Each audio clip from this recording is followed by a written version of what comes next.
Hey everybody, it's Flake, and I'm bringing you a little bit more of not a deck guide, obviously not a gameplay video, something a little bit more off the cuff here, as I don't really have a script. I just want to sort of discuss a few things that I was kind of mulling over the last little while regarding, archetypes and deck types and what Gwent used to be versus what it is now. And just a little side note, I do believe that Gwent is much better off now than it used to be.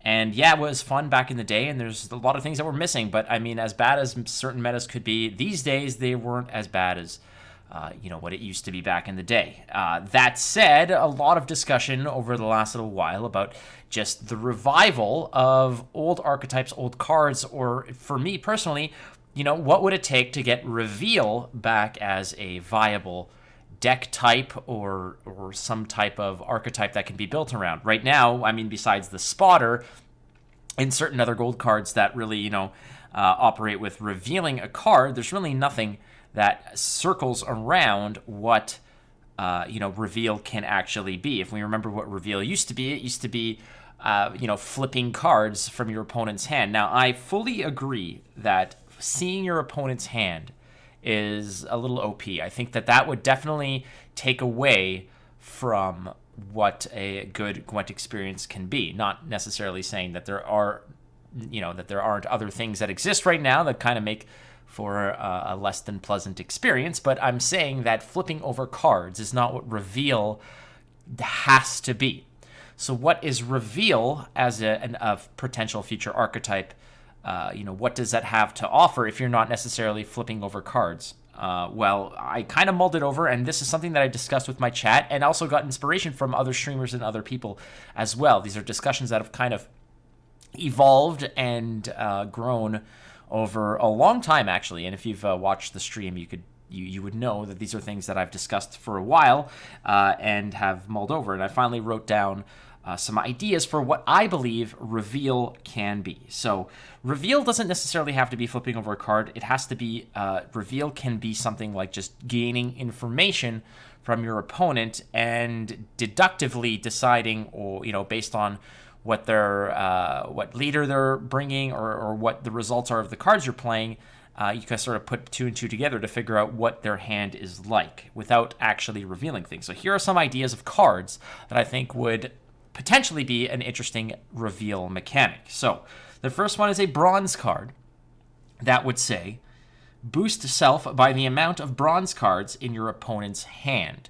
Now, obviously, mulliganing cards away and getting bronze cards, these are bronze cards that have a high ceiling but also a low potential. Now, obviously, these are cards that this is a card that mimics existing cards, such as, boost self for the amount of crimes in your hand, boost self for the amount of tactics in your hand, boost self for the amount of elves in your hand, etc., etc., etc., and so forth. This is something along those lines. However, now you know how many bronze cards your opponent is playing. Now, obviously, the sooner you play this, the better it will be. But if your opponent's packing a decent amount of bronze cards, I think that this is a perfectly fair and okay way to devise how many cards your opponent has that are bronze, and therefore the strength of their potential hand that they're bringing into the party. You can then kind of deduce, further down the line of how many bronze cards they have left, how many golds, etc., and what they're packing. That is my first idea for a potential bronze card. The next one is the provisions and such are something that are up in the air, so I don't really want to commit to a provision or a strength value, but these are just ideas that you guys can sort of mull over.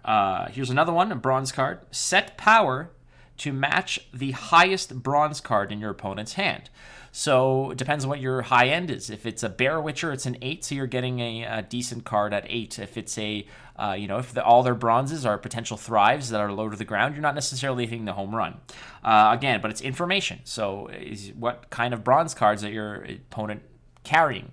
Does he have a greatsword in hand? Can I bank off that? Again, it's all information that you're grabbing off this card. Now, those are two bronze cards. I have another bronze card. Someone suggested, well, there should probably be some type of engine piece regarding reveal. So the next one is a bronze card that would say, as long as your opponent has a gold card in hand, boost self by 1 at the end of the turn. Now, much like the Master of Disguise or, seemingly all kinds of other cards that kind of grow by 1 at the end of the turn, this to me is something that can also, give your, get at least some decent taking value that your opponent would have to answer, or, dump gold cards out of their hand again. But it gives you a little bit of information.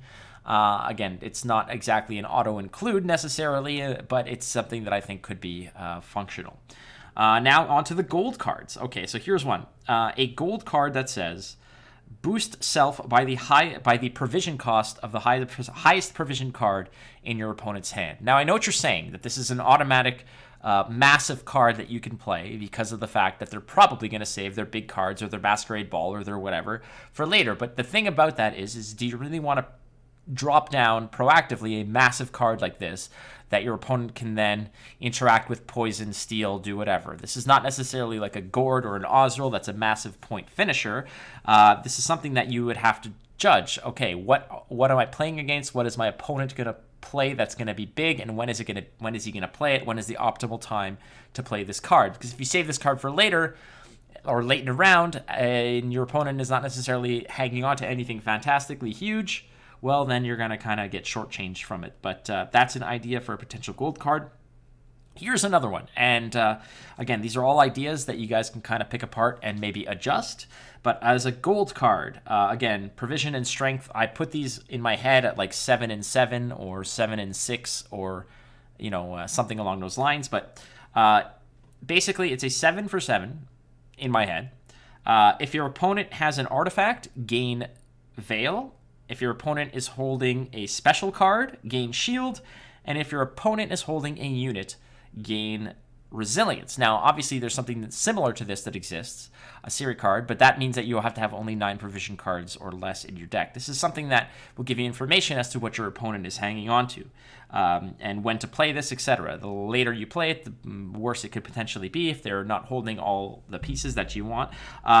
Veil, Shield, Resilience, I was actually thinking about maybe something else along the lines of, oh god, I don't know what else, besides those tags, but I thought that those were somewhat ideal for that. All right, here's another one. Another gold card. Boost self by each unique keyword in your opponent's hand. Now, there's warriors, there's, soldiers and gnomes and this and that and whatever. There's tons of them. But again, if you're going to play this, playing it early is optimal, but you're opening yourself up to removal, in the craziest kind. But that is an idea that I thought would be interesting because it'll allow you to actually figure out what kind of cards are left. Okay, it boosted by 6, so he has 6 different potential keywords. And then as the keywords get played, you'll understand, okay, well, there's that many different keywords, so maybe his last keyword is this. So it's probably, a boat or a knight or an ogroid or this or that or whatever. So it's, again, not necessarily the same regard of flipping over a card, but through deduction, you'll be able to kind of at least assess the strength and more or less what your opponent is playing. And if you're saying that that's not enough information, then clearly you're not necessarily seeing, you might not necessarily be as in tune with the metas and the decks, because most meta decks typically play 90% of the same cards from game to game. So, one Lippy list versus another Lippy list are probably going to have 95% of the same package, and it's just a matter of figuring it out. Now, that's a bad example. Friends don't let friends play Lippy, but you know what I mean. I'm just saying that in the grand scheme of things, understanding the how your reveal cards, like quote-unquote reveal cards, how they boost, how they interact, will give you information as to what your opponent is holding. And finally, there should be a leader to support this, a leader ability to support this. And in my opinion, the leader ability, and I mulled over this, but I thought that this might be the best one, reveal the highest provision card in your opponent's hand and boost an ally by that card's provision cost. So now we come to the point where flipping over an actual card. And in my mind, that I think it's having one card flip over that is the biggest card is not going to be a massive surprise, but it'll at least be information. And this is a leader ability that might help you. Again, if your opponent sees that you're playing this leader ability, maybe he's more inclined to play the big cards earlier while you wait on this, using this leader ability? Are you really wanting to use the ability to boost something early that might not be vital? Either way, again, these are all ideas that might revive reveal without the actual element of flipping cards over and seeing your opponent's hand. We all saw what that was like in beta, and it was not ideal. But nonetheless, this is these are ideas that I thought could be mulled over, discussed, and we all want to see reveal come back to a degree at least. And I figured that this method might be an intriguing way to make that happen. Again, thank you so much for watching. My name is Flake. You can catch me twitch.tv/watchflake. I stream every day. And be kind to one another. And let me know in the comments what you think. Provision values, strengths, ideas that aren't revolving around flipping cards over. I love you all. I'll see you soon. Bye-bye.